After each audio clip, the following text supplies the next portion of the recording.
સાબરકાંઠાના ઈડરમાં સત્યમ ચોકડી પાસે લૂંટનો કેસ સામે આવ્યો છે। બે લૂંટારૂ બાઇક સવારોના સીસીટીવી સામે આવ્યા છે।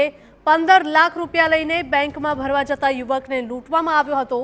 બેંક નજીક જ યુવક પાસેથી રૂપિયા તફડાવીને બે ઈસમ ફરાર થઈ ગયા હતા। સીસીટીવીના આધારે ઈડર પોલીસે વધુ તપાસ હાથ ધરી છે। હકીકતમાં યુવક તેની કંપનીના બેંક એકાઉન્ટમાંથી રૂપિયા 20 લાખ ઉપાડીને અન્ય બેંકમાં જમા કરાવવા માટે નીકળ્યો હતો। એક બેંકમાં તેણે 5 લાખ રૂપિયા જમા કરાવી દીધા હતા અને ત્યારબાદ 15 લાખ રૂપિયા અન્ય બેંકમાં જમા કરાવવા જતા તે રિક્ષામાં બેઠો હતો, પરંતુ તે સમયે ત્યાં બાઇક પર પહોંચેલા બે ઈસમોએ તેને લૂંટી લીધો હતો।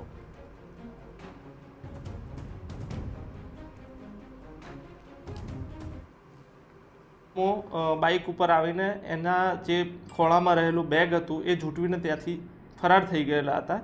એ બાબતે તેણે પોલીસને જાણ કરતાં ઈડર પોલીસ ઘટના સ્થળે પહોંચી હતી। ત્યારબાદ અમારી એલસીબી અને એસઓજીની ટીમ સ્થળ પર પહોંચીને સીસીટીવી ફૂટેજ અને બીજા જે માધ્યમોથી તપાસ હાલ હાથ ધરેલ છે। એ બાબતે જે પણ આ જાણતા હતા કે આ વ્યક્તિ 20 લાખ રૂપિયા લઈને આજે ઈડરની વિવિધ બેંકમાં જમા કરવાનો છે, એ તમામ વ્યક્તિઓને આ બાબતે રાઉન્ડ અપ કરવામાં આવશે અને તેમની ગહન પૂછપરછ કરવામાં આવશે।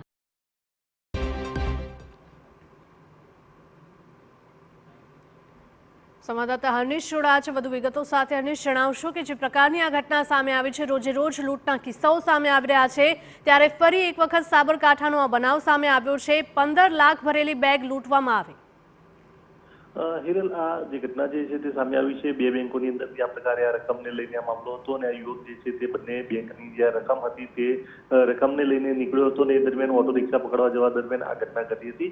ઘટના બાદ હાલ તો પોલીસ જે છે તેના દ્વારા અલગ અલગ ટીમો રચવામાં આવી છે અને તમામ જે સીસીટીવી છે આસપાસના વિસ્તારના તે તમામ એકત્ર કરી અને તેના આધારે આ બંને યુવકો સુધી પહોંચવાનો પ્રયાસ કરવામાં આવ્યો છે। જે પ્રકારે તસવીરોમાં જોવા મળી રહ્યા છે તે પ્રકારે આ બંને યુવકની તસવીરો સામે આવી છે। મોઢા ઉપર રૂમાલ બાંધી અને બુકાનીદારી બનીને તેઓ બંને આ યુવકને લૂંટવા માટે નીકળ્યા હતા અને તેઓ લૂંટીને ફરાર થયા હતા। હાલ તો આ બંનેના જે રોડ ટ્રેક છે તે ટ્રેક કરવામાં આવી રહ્યો છે। કયા રસ્તેથી ક્યાં પસાર થયા હતા તેના આધારે તેઓના લોકેશન ટ્રેસ કરવાનો પ્રયત્ન કરવામાં આવી રહ્યો છે।